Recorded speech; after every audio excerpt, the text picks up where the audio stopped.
Broads Media.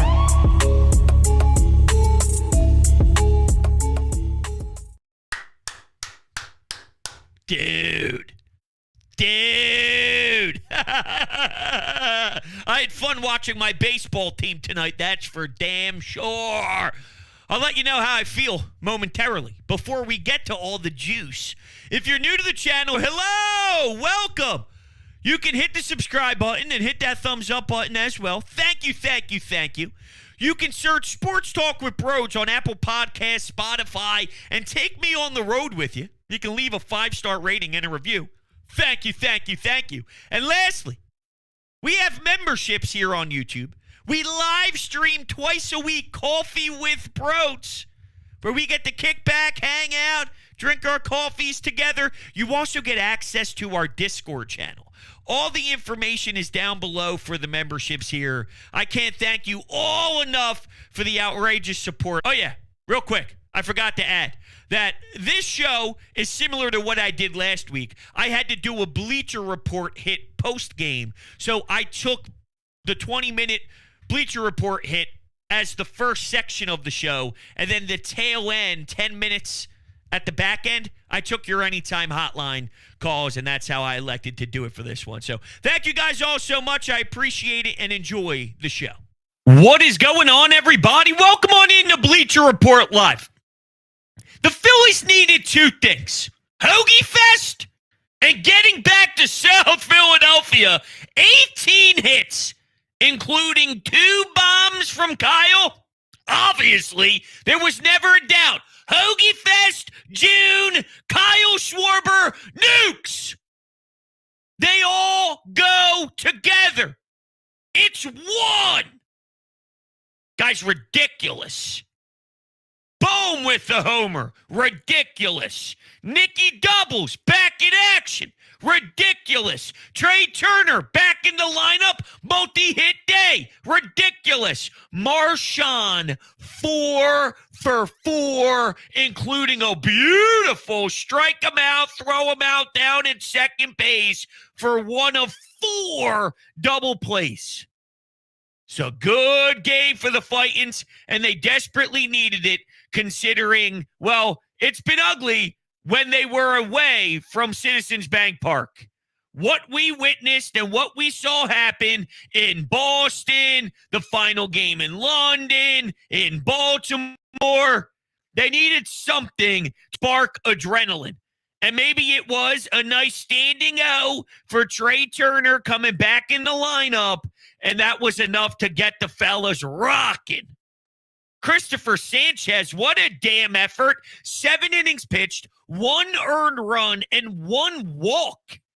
He got some good defense behind him, which matters, but he's also not afraid to pitch to contact, have his defense help him out. Let's get a nice 5 for 3 double play, you name it. Smooth.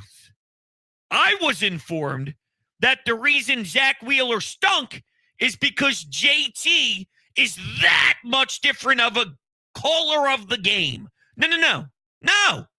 Marshawn can call a frickin' game. Stubbs can call a game. It's the pitcher. Are you executing or are you not? Is it one of those days where you're failing just a bit and your location's off, or are you a force? And in this one, Christopher Sanchez was obviously a force.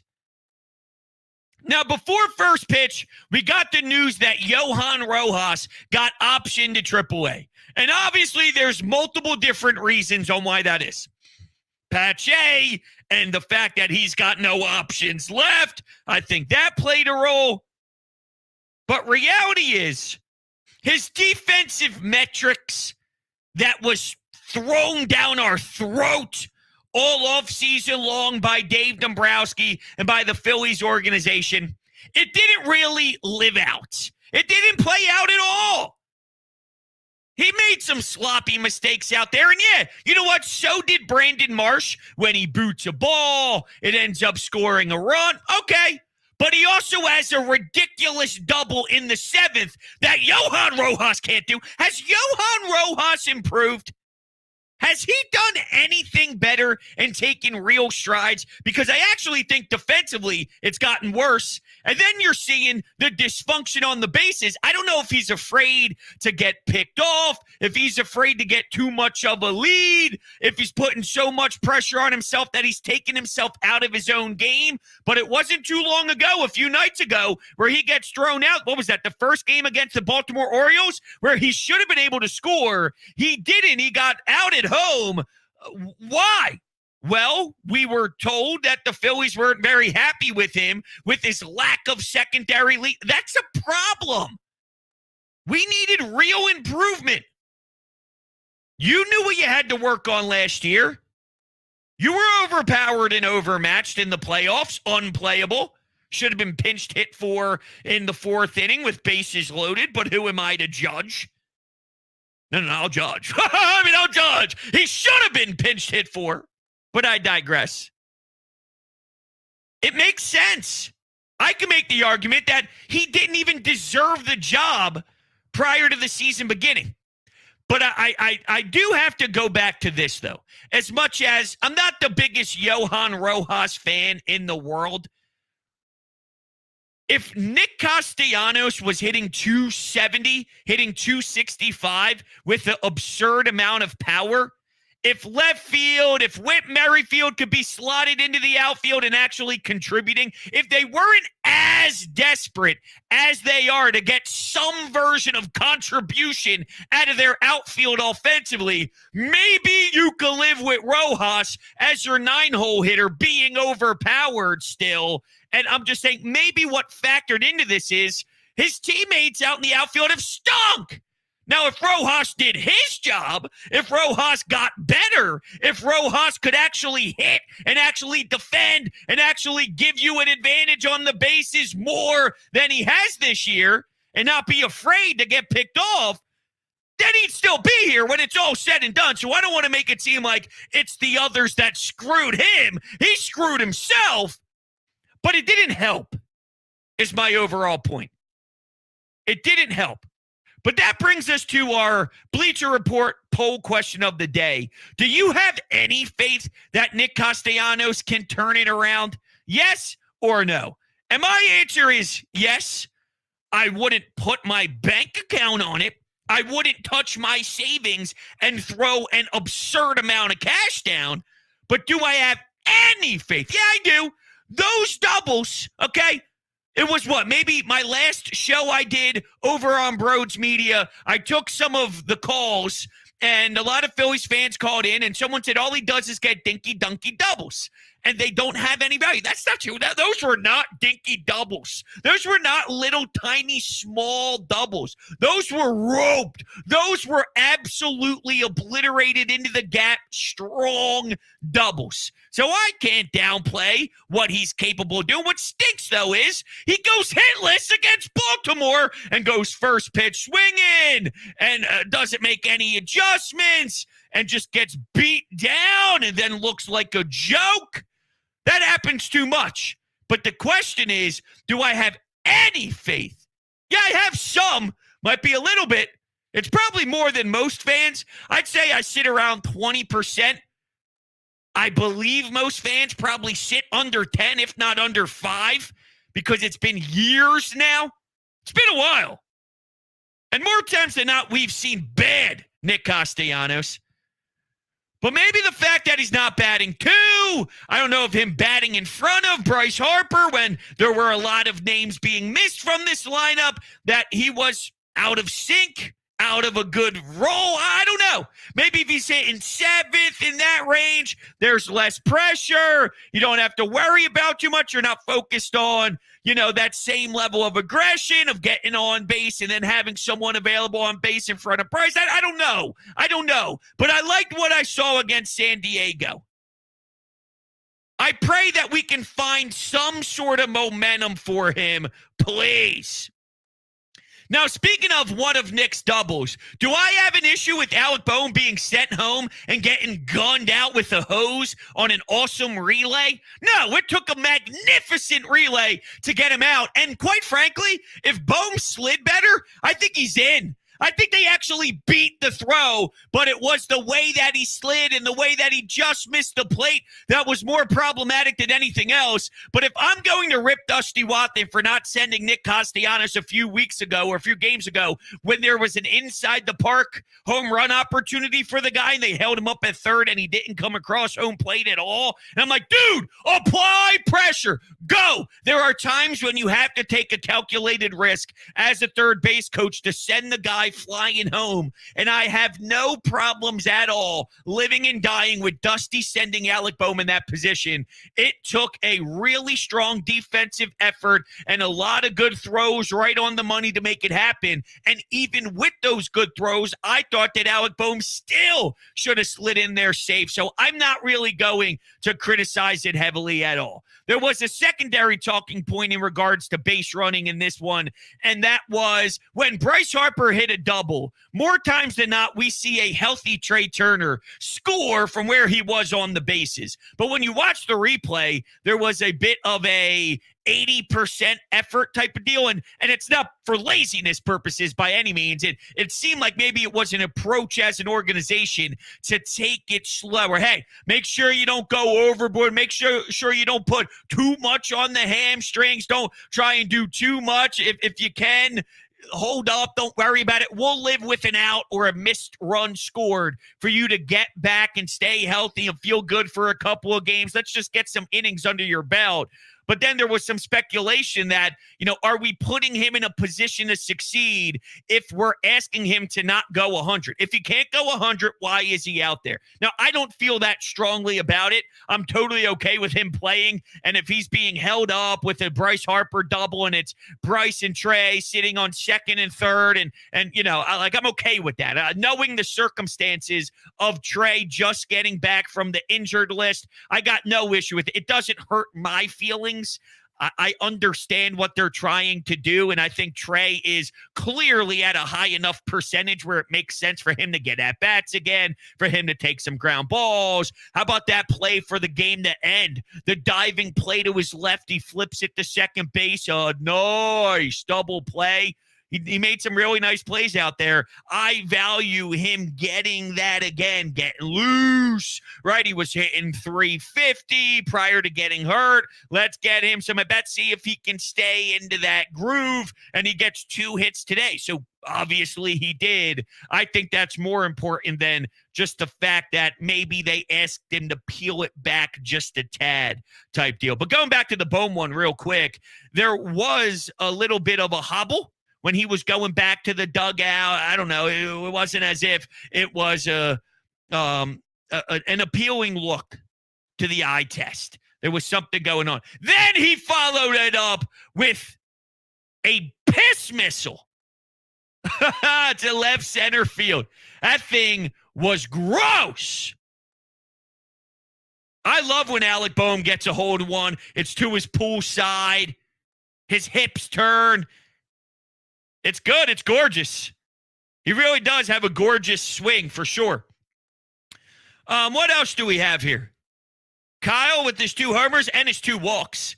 The last thing I want to do is forget about the greatness and his ability to work some fantastic at-bats and even get on base as the greatest leadoff hitter to ever live on the history of planet Earth. And he finds himself getting free passes left and right. Did I have to deal with the misfortune again of a horrendous umpire? Sadly, yes. What the hell is going on? Why do we have incompetent pieces of trash behind the plate? When is enough enough? It's ridiculous. There's a breaking ball that's 6 feet below the strike zone. I mean, look, I get it if it's close and it's a little bit outside, and sometimes umpires like to expand the zone. There was actually an umpire in Baltimore that I thought expanded the zone, but the zone was expanded consistently. Everybody got the same exact expanded strike zone. I might have not loved all of the pitches on the outside part of the plate, but it was a strike for basically everybody. So my point is, I get it. if it's a smidge, a hair, a tiny fracture off the left side of the plate, and I don't like the call, but at least I can rationalize that one being called a strike. Some of these pitches are actually stupid. There are pitches that are hitting middle in, and it's called a ball. And then now the Padres are getting a hit. Regardless of what the score ends up being. It ends up being 9-2, so it was a beatdown. And you spanked them. But you don't know that in the second inning. You don't know that in the third inning. You don't know that when it's a 2-0 ball game. So if you're going to give the Padres life for being horrible at your job, and now Sanchez has to deal with it, but to Sanchez's credit, the fact that he goes 1 walk, 1 earned run, it's pretty remarkable how fantastic he's been. And it was a good bounce back for him because if you look at what he did last outing, his last outing was not good. Oh, wait.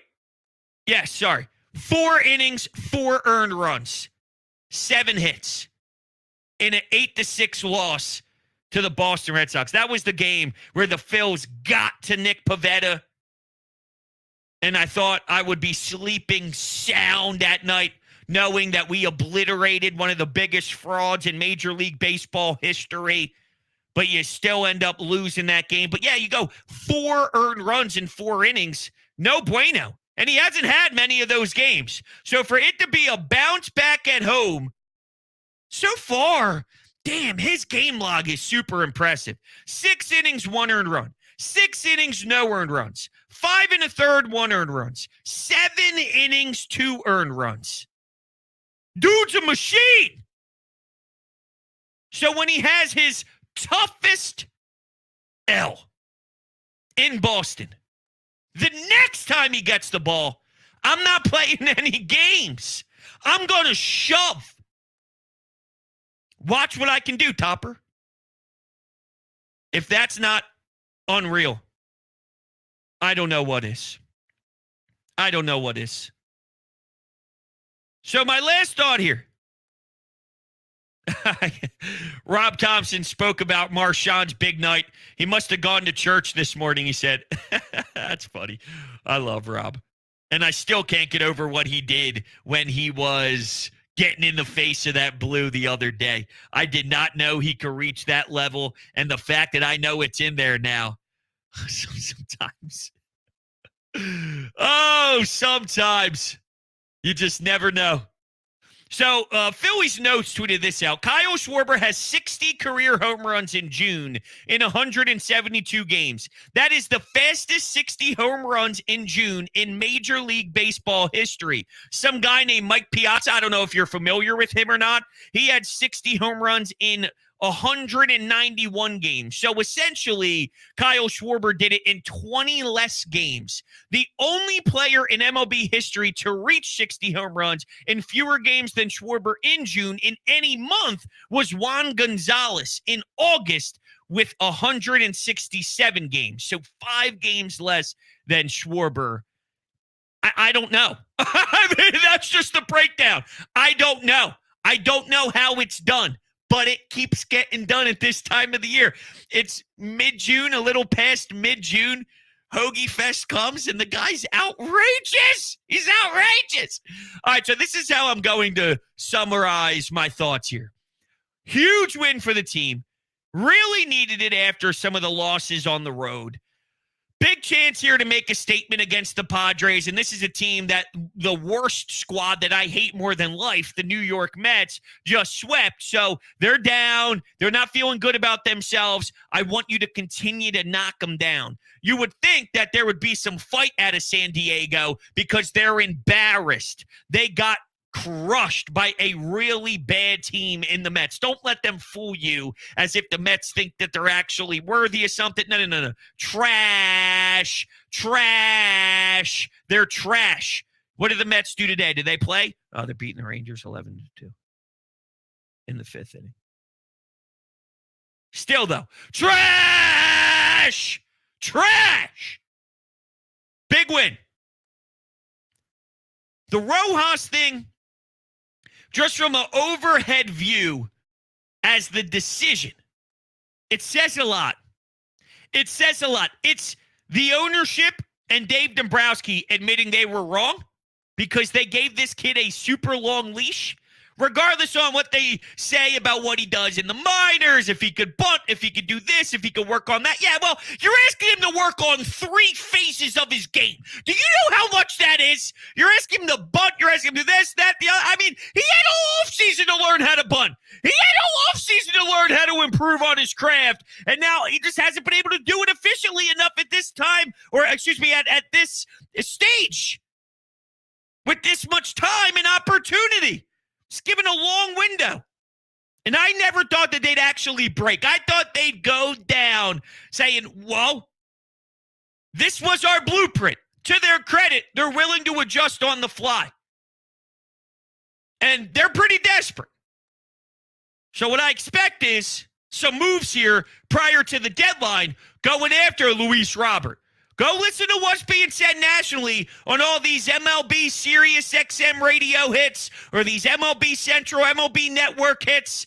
Dave Dombrowski's on the prowl, and a lot of GMs are speaking to media members saying, yup, Dave's calling. Yup, Dave is looking for outfielders, looking to really upgrade that outfield position. They need more. So I like the fact that they're willing to admit that this isn't working with an organization and with Rob Thompson, who's willing to stick with his guys almost to a fault. He almost goes too much with it, where he lives and dies with it so much that he actually dies with it sometimes. They're not dying with it this time. So I give them credit. But it says a lot about how bad he's been, because they wouldn't do this unless he was that egregious. For all you Johan Rojas believers, I'm already seeing some Phillies fans angry because of what happened out in center field. Brandon Marsh boots a ball. Well, we need better day. We need better day. Well, relax. Okay? Rojas isn't even providing that good of D.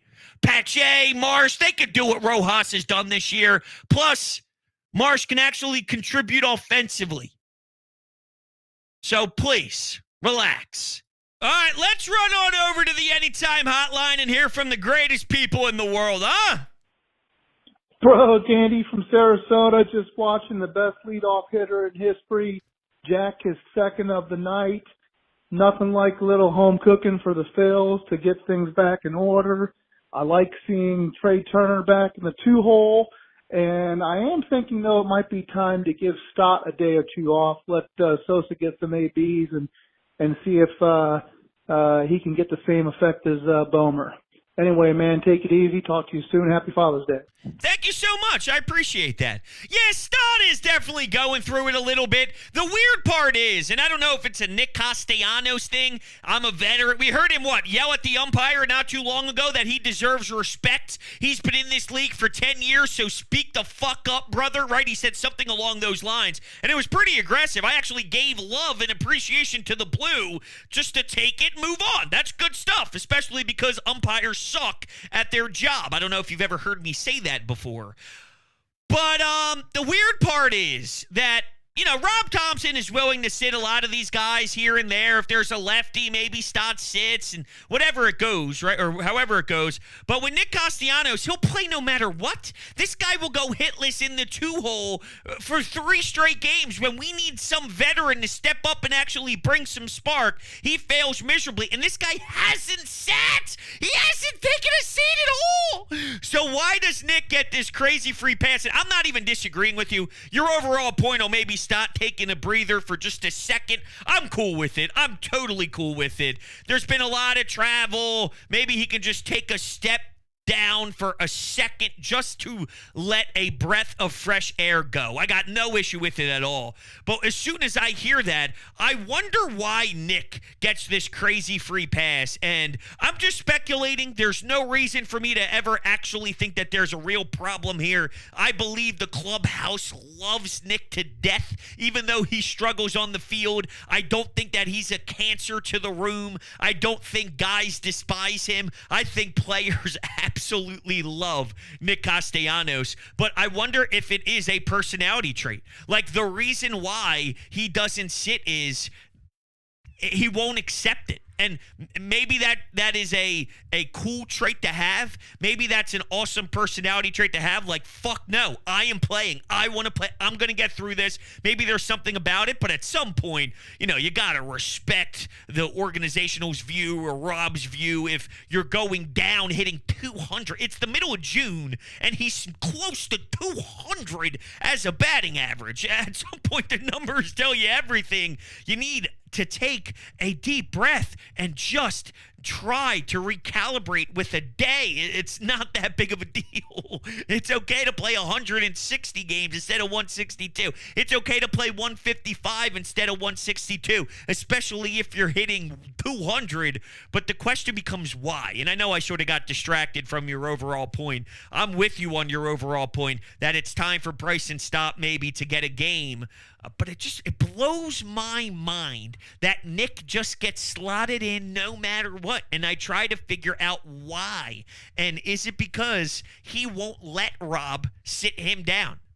And I don't think Rob hates him for that approach either. He acknowledges, hey, look, I got to manage everybody differently. This is Nick. Nick's a different character. Nick's a different dude.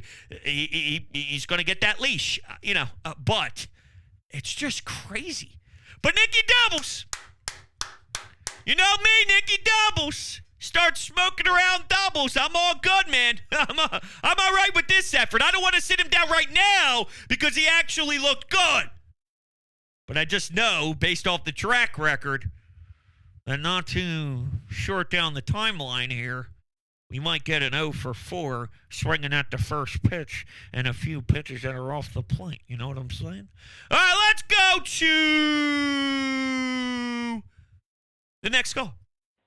Yo, bros. Hey, man, I've seen enough. Blow it up, build around Marshawn. That's all we need. Nah, man, I'm kidding. But great night. Great bounce-back game. Yo, you know what's crazy? When you said that, I have no idea why. First off, I blacked out and had no clue who you were talking about. And two, I thought you meant Marshawn Lynch. So here I am. And I don't know if you could see it in my eyes where I was zoned out or something, but I was trying to figure out if this was an Eagles call. And I'm thinking, Marshawn. Are they going to snag Marshawn Lynch in the backfield with Saquon Barkley? Dude. I don't know why I just went there. So I apologize. Just what we needed to see. 1 billion hits, 2 billion runs. It was great, man. But how about Marshawn, man? 4 hits for the kid. His pop time's like .0001. It's great. And then, of course, Shun, man. So Kyle Schwarber does what he does. Good to have Trea back. Just a great night of baseball all around, man. Let's keep it going. And before I go, I gotta give some love to Sanchez, man. He looked great. It's a good night. He's a force, man. There's no joke happening with Sanchez and the way that he pitches the ball. He's so good. Like, he is so good. He's, like, really good. It's absurd. It's absurd. You know, it's 2024. I wonder, I don't know why I said it like that. Of course, I think everybody knows the gear. But how many guys go 7? How many pitchers go 7 these days? I don't know the actual numbers here. But 7? I don't know. I just feel you see 5, you see 5 and a third. Hell, one of the biggest free agents in all of the land this offseason was Blake Snell.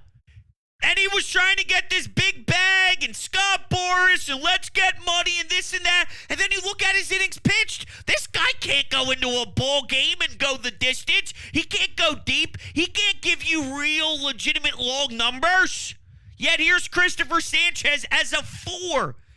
I mean, I feel so confident in him that if he's going up in a playoff series and we need, I feel good about Christopher. Like, seriously good. Last year it was, hey, you have an advantage because it's Christopher Sanchez versus an Arizona Diamondbacks bullpen game. And I got angry at Rob for pulling him early, and then he evened the playing field and took away the advantage. But now you can have an advantage with him against legitimate starters in this league. That's how insane he is. I love that you brought up Marshawn. Awesome day at the office. But Trea's presence around the ballpark, in the clubhouse, there's a big difference when a big-time player like that is not just hanging out in the clubhouse, right? I mean, we've seen it last year at Rhys Hoskins. Once his presence is around, yeah, it's nice to have him around.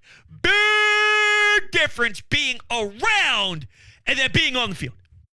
Being around and then having 2 hits. Being around and then starting a double play. Being in the lineup, back in his 2-hole, producing, not skipping a beat. Ballpark is loud and crazy for him. It's different. And it gets you back to a comfortable feeling. It does. It gives everybody that chance to relax and know that the order is starting to fall back in place a tad. That top of the lineup was way too messy. It was too messy. The Nick thing is just not a move. If it ever gets to that point again, and God, I hope not, but you can't throw Nick in there. JT, I could live with. I'd go Sosa over Nick. Nick's got to be a bottom of the lineup guy. We know the role. I'm sorry. Too much pressure for him in hitting anywhere above 6, 7, 8. Any of those, fine. It's nuts that we're paying that type of cash for 6, 7, 8, but it is what it is. Now that we are in this position, that's what suits him best. And what you can't do is try and force him to be in a different role than he is. Similar to what I just mentioned with Rojas, you have to adjust and realize on the fly what you are, what you have, and you can't force things. Rojas, not panning out by AAA. Nick, it doesn't work when you put him into 2, put him into 4, no, 6, 7, whatever it is, that's it. And how about the error that he got? Like, that's how the error streak broke the other day. By the way, the throw. Oh, unreal. All right, let's go to Sean. Everything's okay now, Hunter. The boys are back in the win column. They're back home at Citizens Bank Park. The boys are back in town. Boys are back in town. I don't know. We saw a lot tonight. We saw the starting pitching that we've been accustomed to. You got a Bohm bomb. You got a couple Schwarber bombs. Everybody contributed. I mean, even David Dahl moving a runner over. I mean, that led to a run. I mean, Trea Turner back in the lineup, I think definitely makes a difference. It's a domino effect because it moves Castellanos down.